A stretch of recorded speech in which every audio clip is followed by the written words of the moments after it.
boy. I got so much love in my heart for him that I really don't feel like me when he's not around. Yes, there are boys and there are boys, but he's a fine, fine boy. I want to tell the world about the boy I love, just the kind of guy I was dreaming of. He's so sincere when he holds me tight. When I'm blue, he makes me feel alright. Hi, Art Fine's Poker Party coming to you from Hollywood with some real special guests. I want to start talking about the music because it's still fresh in our minds. You know, Spector didn't have to go very far to make the Christmas album because a regular song by him sounds Christmassy. Yes, you know? it does, with all the ding, ding, ding, ding on the great. bells. That was Darlene Love, Fine, Fine Boy, a song that didn't chart very well. And Darlene as a solo didn't chart much. No. As the lead singer of the Crystals, she charted, but then nobody knew who she was. Right. But here we got some people, everybody knows who they are. Far left, first time in, Erica Easley. Erica, welcome to the show. Thanks. You're a native Californian, went to Columbia University in New York City, and how'd you get here was that I ran into her at a Jerry Lee Lewis show. So that is one of the qualifications for getting On the show. on the Poker Party, is being at a Jerry Lee Lewis show. And actually, she's on here because she's an author. And everybody here is an authher. Do you happen to have? I do. Oh, I'll hold your book because I'm good at thank you. I'm good at holding books. This book, Upside down. I'm real good at holding books. Yeah. But you have to stand on your head. Rock Tease is about rock T-shirts, and I'll get into that in a second. You've seen the cover now. Now I'll go introduce Jim Dawson. Jim, Art, how you doing today? you have no book to hold up, No, I don't. but you have a lot of. Well, if you hold them all up, you'd be pretty heavy. Yeah. You got books on Big J McNeely and the Jump saxophone, The Twist, the 45 record, Buddy Holly, all kinds of and then there's the duet, the two fart books. The two fart books, yes. One called. Who Cut the Cheese, and the other is Blame It on the Dog, and probably on a good day when Who Cut the Cheese first came out, in one day it probably sold more than all the rock and roll books collectively. It's good to That's say that's always the fate of rock and roll books. That's it. And we know so much about you. I'm going to talk to Erica a little bit. And of course, every decade we try to have a woman on the show. And this is the one for the 21st century, I think. That's not true. We had a few, but it doesn't usually work that way. We had a redhead on right at the beginning of the show. Well, you know, you're a redhead. But she got tired because we made fun of her all the time. But we make fun of each other. See, that's the deal, you know. Now, who was that? Now, the Christine McKenna. Oh God, you're talking about way back. Then, Yeah, aren't the you? in the Wayback Machine. In the way back, yeah. But Erica, so this book on rock T-shirts, there's been no book on rock T-shirts before. Nope. Now I'll hold it up again now that we're talking Okay. about it. It's the first and only. It's a 2006 Correct. copyright. And so why are you what's your interest in rock T-shirts? Interest in rock T-shirts is love rock music, can't play a lick, love clothes, but am not going to be a supermodel, so how can I combine these two interests? That's not too late. Oh, 28, that's kind of over the hill. So anyway, interest combined in vintage rock T-shirts, and I happened to be at the right place at the right time and met somebody who had an incredible collection of several thousand rock T-shirts, and that formed the basis of this book. And as we were talking about beforehand, Jim was saying, how can you tell if they're clean and fresh and nice looking? Who said they didn't make them last week? I mean, how do you know? There's a lot of different tells. Some are really easy to spot because, as I was telling Jim, the shirt's printed on body style, so like a big baggy shirt. Oh, in the yeah, I 70s see or no something difference. Like that. I see no difference in T-shirt styles, but you do in the shirt itself. Yes, Yeah, absolutely, I and see, just the I basic see. body form, the sleeve length, how it's stitched. Is it a banded collar and sleeve or not? There's a lot of tells. But if you weren't familiar with clothes, you might not pick up on those. A good way to tell is looking at the back and the tag. Old shirts all have very small tags. New shirts tend to have very large tags. Wow. Yeah, so if you see a teeny tiny tag, good sign. If the tag's washed and all rolled up, frayed, another good sign you're dealing with a real vintage. Let's talk about T-shirts generally now we're on the subject, because I have a bit of a quandary over T-shirts. The tags of which you speak. Now, and I don't know how many men's contemporary T-shirts you go through, but you know, at the J.C. Penney's But they're printing the label on the shirt, which then disappears. And if you happen to have two different sizes for whatever reason, good luck. You know, you're not going to know. Sometimes you want to wear a baggy T-shirt. Right. Sometimes you want to wear a tight one. Well, you got to. It goes away. That's a Okay. pretty crummy development, if you ask me.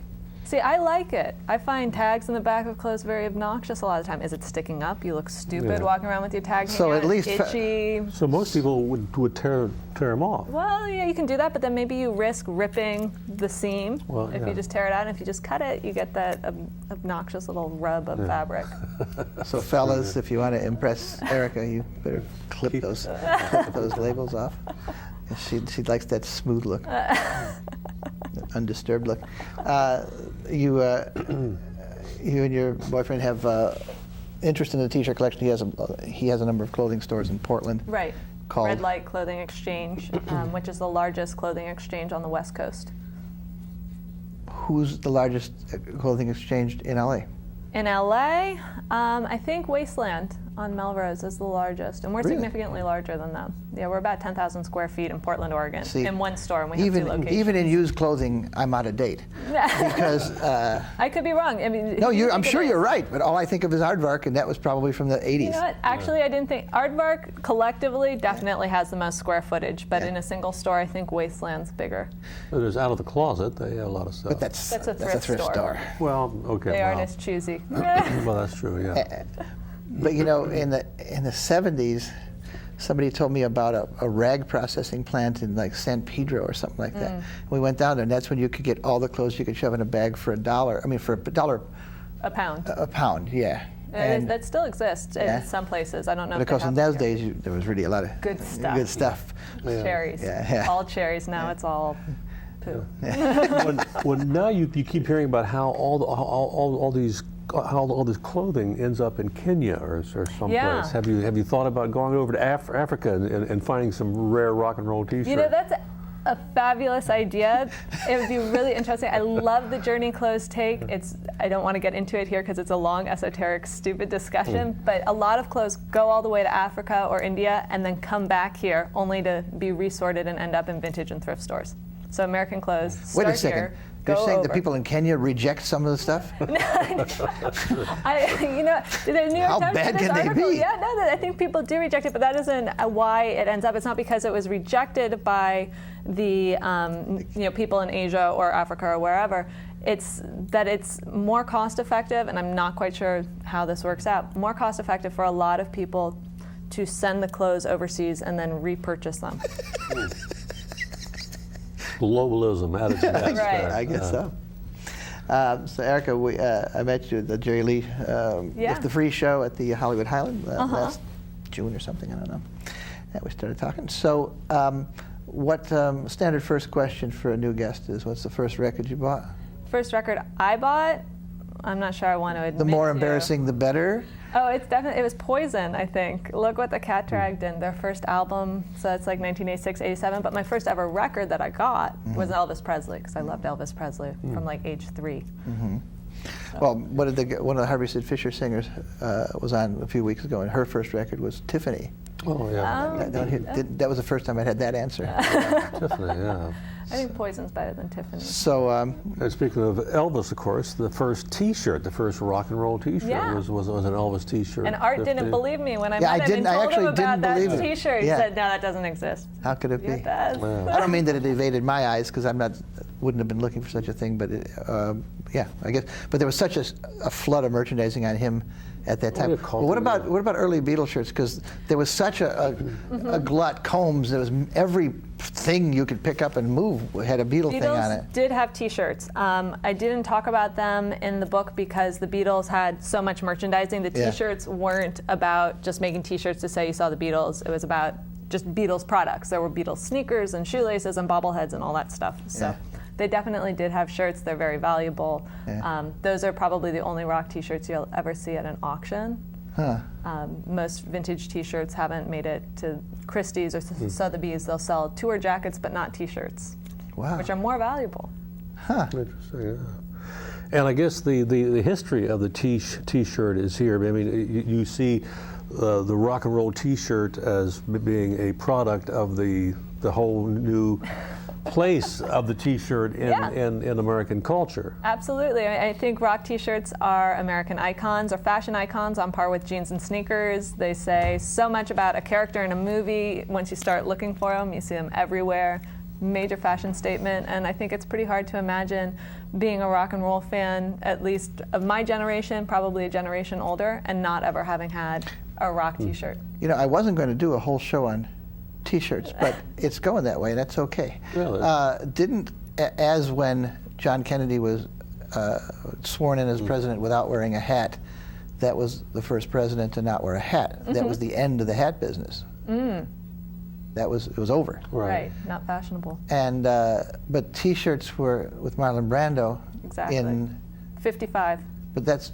The Wild One was his breakthrough film. But wait, his break? No, it wasn't his. Well, no, it may have been T-shirts. With the T-shirt, but no, but that's not true because in Stanley was, Kowalski, in which Streetcar Named Desire, and he's got this cutoff thing, and it's a. Well, that's true, but I think he wears it more like an undershirt, whereas in the Wild One, it's his street clothes. I see. And same with James Dean a year later in Rebel Without a Cause. And see, that was really a comeback because the T-shirt took a bad hit in the 1934 film when Clark Gable did not wear a T-shirt. Jim knows his stuff. I didn't know he was a T-shirt scholar on top of everything else. It happened one night? It happened one night. And all of a sudden the T-shirt... Just a second, explain that one a little bit, since we all have it. No, maybe one or two people watching. Okay, well back then, of course, everyone wore an undershirt. With straps. Yeah, with the straps. Yeah. And apparently he wasn't wearing one in that film, and he was such a big star. What film? It happened one night. It happened one night. He and Claudette Colbert were dressing on two sides of a sheet. Right. Hello, baby. So no, I can't there was a dropout, and then I guess there was a comeback, probably from World War II, I would guess. That's because exactly. Everybody had a T-shirt in Very World War smart. II. Exactly. Well, I was in World War II. I was in. Later on. Yeah. You know. If you had any of your old military T-shirts, they'd be worth a couple $100 today. Oh, shoot, my old Marine Corps T-shirt. Yeah. That's too bad. Yeah. But wouldn't that be adding then color to the line because the military ones were the camouflage, khaki? Yes, that is. Oh, yeah. camouflage, that's one thing. I meant like olive drab, yeah. not camo prints. Yeah. But yes, that was, and also printing. The military shirts in World War II were the first shirts to be printed on as opposed to having embroidered. Not embroidery, but like sewn on letters. So. What about black T-shirts, which I seem to remember being hoodlumish, like sold exclusively to hoodlums? Right. They were bad if you had a black T-shirt. So that's why they became so popular for rock T-shirts. Right, but that's the 70s, really. In the actual T-shirt, non-rock T-shirt history, weren't they? How did they? I wonder when they came to pass, because it was such a antisocial statement, you know. Right. That's a really good question, Art. I don't know. It was probably an ethnic. It was a certain ethnic neighborhoods, Italian or black neighborhoods or something. I don't know. We'll get back to music for a second. Well, actually, let's get to the music. On those records, I have the records. Yeah, let's call them records. Cub Koda and the Noise Monkeys, I believe it's in there. The late Cub Koda, a guest on this show a couple times. He was the lead singer of Brownsville Station. You don't need any more than that. Let's see. The first song, Fast Food, Slow Death. Kind of ironic because... time there, wasn't it? Yeah. Supersized me. This is only from like the year 2000, but then he died. I mean, but it wasn't from fast food exactly, but he was unhealthy. But he's getting on a health kick around this time, so that's when Cub Koda. Now, we know him from Brownsville Station. I love Cub Koda, and he was...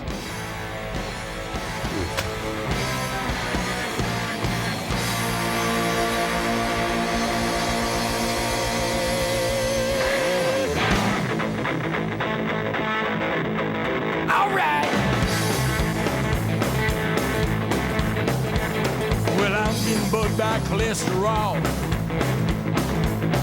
cigarette smoke and alcohol, unseen poison in food you eat,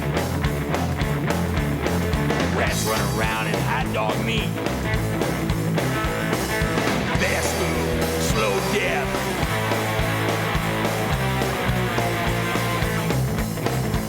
Give me a double cheeseburger and an order of fries. With every bite, your blood pressure rise. Put the money in the fast food slot. Win your own free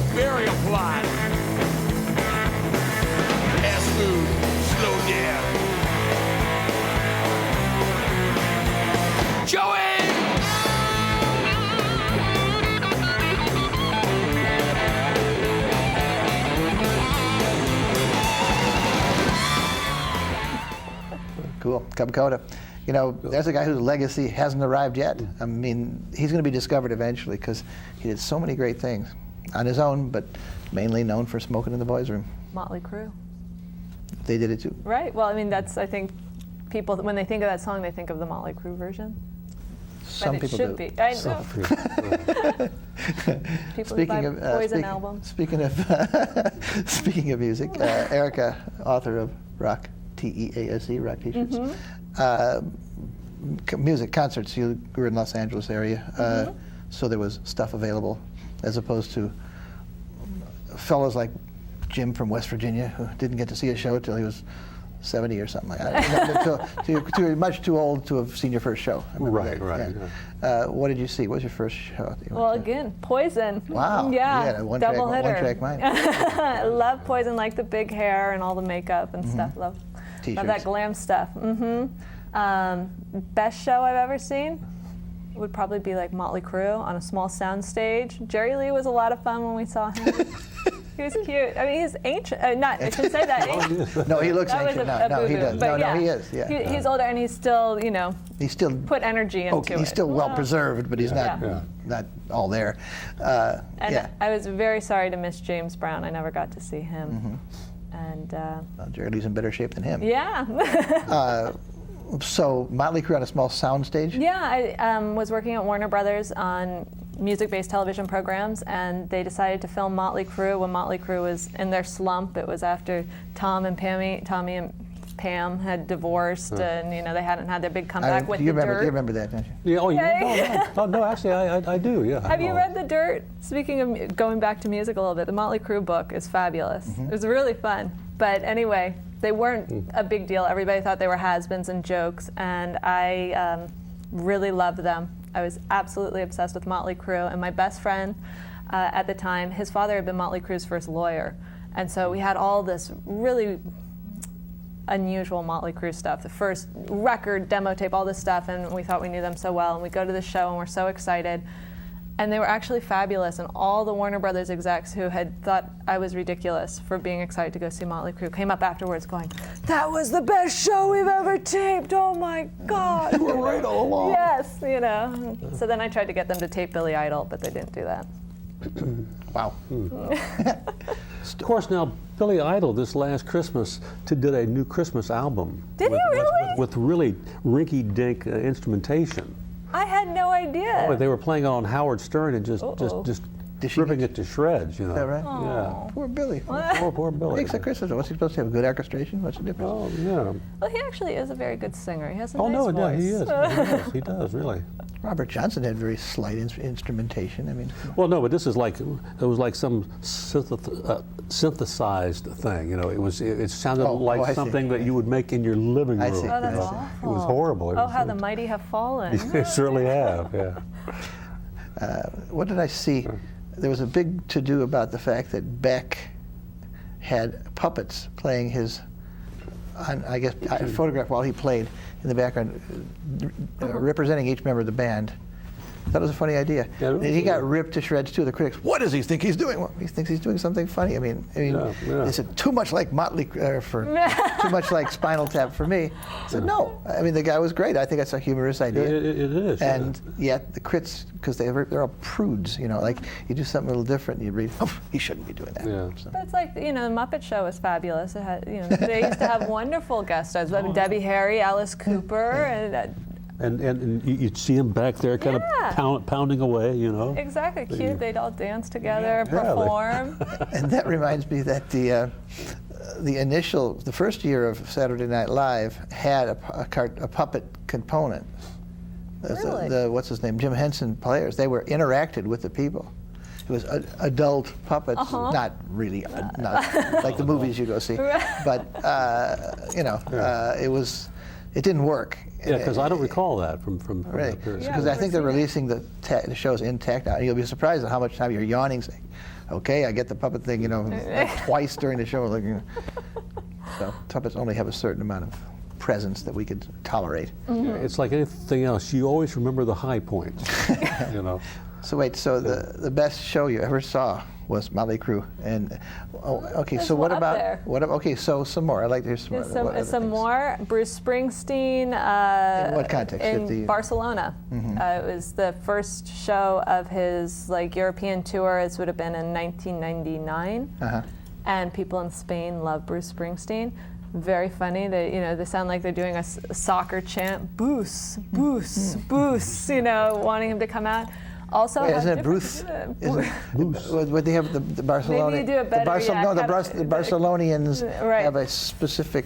They don't say the They're R. Catalan. They don't No, say the R like we do, or what? I can't remember now. But they do have a bit of information for you. strange sound, but they love Bruce Springsteen. They were so enthusiastic about it, but also so polite. I mean, I don't like going to a lot of shows in the U.S. anymore because if you're in a club venue and it's not assigned seats, everybody rushes the stage and it's elbowing and fighting. And I mean, I've had my shirt ripped off, not in a mosh pit, my hair pulled, all sorts of things. It's not fun. And there, everybody just had a good time. They were there to enjoy the show, and wherever you were, that was good enough. And Bruce Springsteen did a great show, a couple hours. It's a lot of fun. Wow. And Sylvain actually in Hollywood a couple of years ago. You know Sylvain, Yeah, of course. yeah. Fabulous. This was before the Dolls or Sylvain and David Johansen got back together. He was great. Totally into it. Really gave everything to the crowd of 50 people. It was awful that nobody showed up. What was the venue? Knitting Factory. But a lot of fun. Now, speaking of the Dolls, there's certain periods of people that people forget about. For example, Barry Manilow's Rockabilly record, nobody remembers. Barry Manilow? What? Yeah, from 1974. It was called Oh Julie, and it was a Shakin' Stevens composition from England, and it didn't do very well. But I remember it because it was so unusual. And it might have been 79. There was it might the have been Neil later. Young Rockabilly. The Neil Young Rockabilly album. Neil and the Pinks. Barry Manilow? I know this did sounds like it would be a rockabilly? major collector's item at this point because it's so Yeah. bizarre. It is. Wait, what's interesting about the Neil Young thing was I've only seen him once, and that was when I went to Sacramento with somebody who was reviewing it. And it was the Neil and the Pinks period. So before Neil came out, Neil and the Pinks came out in their pink satin 50s stuff. Okay. And he did Betty Lou Got a New Pair of Shoes and this and that showed songs I knew. But it was early video. It was probably like 1990 or something. And there was a screen, and there's people talking backstage. How do you like Neil and the Pinks? Oh, I think they're real good. And while he's playing, people are yelling, "Boo, we want to see Neil Young." Of course, the audience kind of looked like the prison had been let out for the day, so maybe they weren't very smart, but it was pretty weird. So similarly, it takes me to David Johansen's Jump period, where he was doing Louis Jordan, stuff like that, probably about 3 years before the swing thing came in. And he was... Was this before Buster Poindexter and I think after it his may solo? have been Buster Poindexter. his think so, Buster yeah. stuff? Yeah, But it was Buster, really yeah. focused on Wynonie Harris and stuff like that. But that didn't last too long either. Well, Buster lasted a long time. So it must have been pre-Buster. I'm not so sure. I mean, I like him. Well, he did this one album that's Big J McNeely's on. Oh, really? That's And, sax player from the late 40s, your good friend, my good friend, and he's still around. And he always remembers David Johansen as that guy that didn't have shoes on in the studio. Speaking of not having shoes on, you're from West Virginia, right? Yeah. So did you see any? Did you see any country shows back there when you were a kid? Not really. No, I mean this. Because you were actually a city boy. Yeah, well, I was a small town boy, but not much came there. It was. What town was that again? Parkersburg. A place called Parkersburg, Rivertown. But it had tens of thousands of people. Well, it had about 30,000, 35,000 people in the area, and there were little clubs around. But I never even went to a club till I was, till I got out of town. But I know a lot of people like that. We talked to our friend Paul Bodie, who says, I said, did you see any shows in the mid-'60s when you were so-and-so age? He says, I didn't know you could go. I mean, there's people, they're going, but how do they go? Nobody told me, As opposed to me, when I was a kid, I said to my mother, that's a show, take me. So we went. And she would? Yeah, to one. Lucky you. Yeah. When I was 10, she took me to see Chuck Berry, and she remembered he'd crawl, duck walked across the stage. But yeah, that's right. I mean, I've talked to more than one person who said, Well, there's music, but how do you go to it? I mean, Yeah, if you lived in a small town, there really wasn't anything there. I think at one point, I didn't hear about it at the time, but there was this one place there called the Coliseum, and they did bring in Neil Sedaka at one point, and fortunately, I didn't go. Come on, let's not be snobbish. I'm sure Oh, okay. Neil had a couple of good songs. But He'd do the Water Bug. That was one. That was in a horror movie. oh, I didn't see that. But apparently, swing. Elton liked him quite a bit. Elton John? Of course, he put him out in the '70s and had hits with him. Remember? No, I Love will didn't keep us together. That kind of know. Okay. thing. What do you know? I don't know. You call yourself a rock and roll fan? But yeah, so anyway, I was culturally deprived as a kid. All right, so what about rootsy stuff? Erica, anything that you want to That see? I've seen Yeah. that's rootsy. I mean, did somebody drag you to? I mean, did you go? Well, you know, I saw with rootsy, like if what you're thinking about. No, I probably haven't seen anything.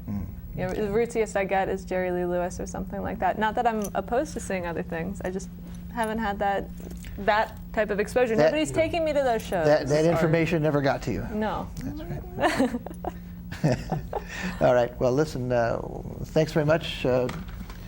All these writers. I mentioned I have a book out, LA Musical History Tour, but don't buy it because this is public access, so you shouldn't buy anything. That's right, do not buy. And don't buy this one. This is by Erica Easley And who's the publisher on that? Abrams. Abrams. Yeah. Rock T-shirts. We talked about it earlier. If you were here. And thanks for watching. And Darlene Love, the greatest. You know, she sings that "Christmas Baby Please Come Home" every year on with Joe. Oh, Schaefer on Letterman show. David Letterman. I got